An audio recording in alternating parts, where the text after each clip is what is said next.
Di Masnawi itu ada cerita yang mungkin sering dikutip orang. Cerita ahli bahasa dan tukang perahu. Jadi ada ahli bahasa naik perahu sama tukang perahunya. Sambil naik perahu terus ngobrol. Terus, ini penting juga, akal. Rumi termasuk orang yang memposisikan akal tidak sebagai puncak. Akal itu penting, tapi akal hanya transit. Akal harus dilampaui. Tidak boleh orang berhenti hanya di akal. Di Masnawi itu ada cerita yang mungkin sering dikutip orang. Cerita ahli bahasa dan tukang perahu. Jadi ada ahli bahasa naik perahu sama tukang perahunya. Sambil naik perahu terus ngobrol. Mas, tukang perahu, sampean ngerti nggak kalimat majemuk itu apa? Nggak ngerti, Pak. Sampean sudah tua kalimat majemuk aja nggak ngerti. Rugi sampean hidup itu. Sampean ngerti nggak kalimat sastra itu kayak gimana? Nggak tahu, Pak. Apalagi sampean sudah umur tua gini sastra aja nggak ngerti. Buat apa umur sampean dihabiskan? Sampean ngerti nggak? Pokoknya diajak ngobrol gitu, dimarahi terus, dilecehkan terus. Tiba-tiba terus ada badai. Kapalnya mau tenggelam, katanya yang punya perahu, waduh ini Pak, sampean bisa nggak berenang? Nggak bisa. Sampean sampai tua berenang aja nggak bisa, ya wassalam sampean mati. Bye-bye, tak tinggal ya, sudah selesai. Nah, itu cerita ini terkenal, nanti variasinya macam-macam. Tapi ini Rumi mau nyindir bahwa ya bolehlah ada orang pinter, tapi sepinter-pinternya orang itu kan sesuai bidangnya. Yang pinter filsafat mungkin tidak ngerti sama sekali tentang fikih. Yang pinter fikih mungkin tidak ngerti tentang kalam. Yang teknik mungkin tidak ngerti tentang kedokteran. Sak jago-jagonya Habibie, kamu tanyain, Pak Habibie, ngerti nggak teorinya Ghazali tentang? Nggak ngerti dia. Dia ilmunya penerbangan. Jadi, ndak. Maka orang pinter yang sombong itu janjane orang bodoh. Sepinter apa sih dia? Ilmunya seluas apa sih? Ndak ada. Orang itu selalu pinternya fakultatif. Sesuai fakultasnya masing-masing. Tidak ada ilmu universal. Makanya tidak ada kuliah di universitas, yang ada di fakultas.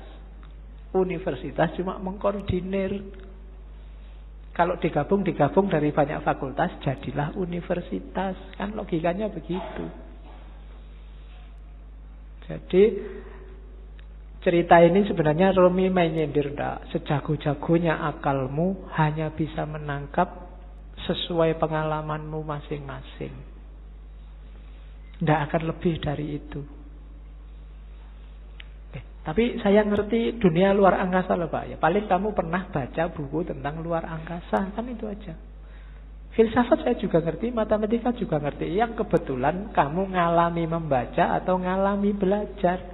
Yang tidak ya enggak. Sokrates mungkin orang paling pinter, tapi sama istrinya urusan nyambel apa urusan bikin sayur itu tetap menang istrinya. Ya kan? Sepinter apapun Immanuel kan, kalau bannya bocor, kan ada cerita satu ketika Immanuel kan bannya bocor, sadelnya patah.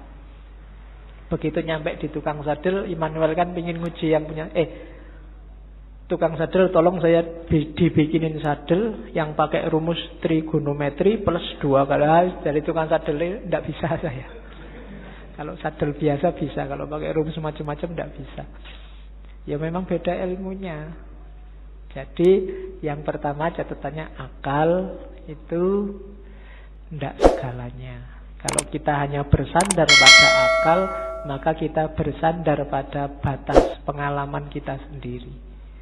Karena sejauh apapun ilmu kita, ya sebatas yang pernah kita alami. Ilmunya mahasiswa filsafat pasti beda dengan mahasiswa pendidikan. Pasti beda dengan mahasiswa teknik. Itu batasnya akal.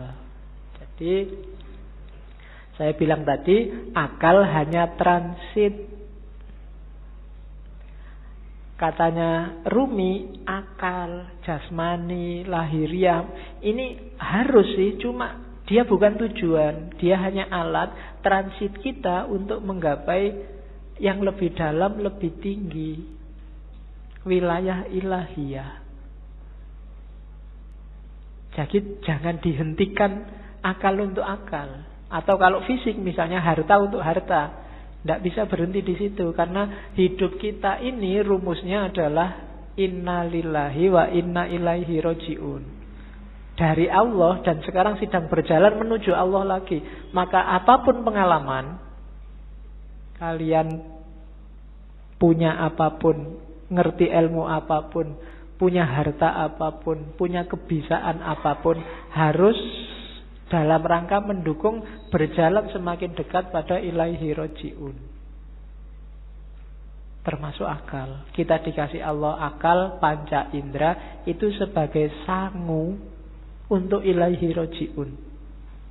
Jangan sampai tersesat. Bahkan Allah saking sayangnya sama kita, gak cuma itu, kita dikasih buku pedomannya langsung, namanya kitab suci. Enggak itu juga, karena khawatirnya kita enggak mau baca, kita dikasih nabi juga, dikasih rasul juga. Dalam rangka apa? Biar langkah kita ilaihi roji'un ini pas, enggak keliru. Maka katanya Rumi, akal kita, panca indera kita, apapun yang kita bisa, yang kita miliki, ini harus jadi jalan, harus kita lampaui menuju ilaihi roji'un tadi, dalam rangka bertemu dan berjumpa sama Allah. Kalau enggak, berarti satu di antara dua. Kalau bukan kesia-siaan yang nanti kita sesali, mungkin juga ketersesatan. Sia-sia itu enggak ada gunanya, kita tuas capek.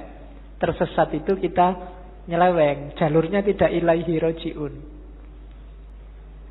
Kalau Al-Quran bilang yang bisa ilaihi roji'un itu nafas mutmainnah. Ya ayyatuhan nafsul mutmainnah, jiwa yang tenang. Maka tugas kita di dunia ini bikin nafas kita mutmainnah, biar nanti bisa ilaihi roji'un, bisa kembali dengan mulus, dengan lancar pada Allah. Nah itu akal. Jadi termasuk ngaji ini ya. Ngaji ini tidak boleh bikin semakin jauh dari Allah. Harus bikin paling tidak selangkah kecil lebih dekat sama Allah. Kalau enggak, mending kamu tidak usah ngaji. Kalau ada ya Pak, saya tuh ngaji filsafat terus jadi nggak yakin Allah itu ada apa enggak.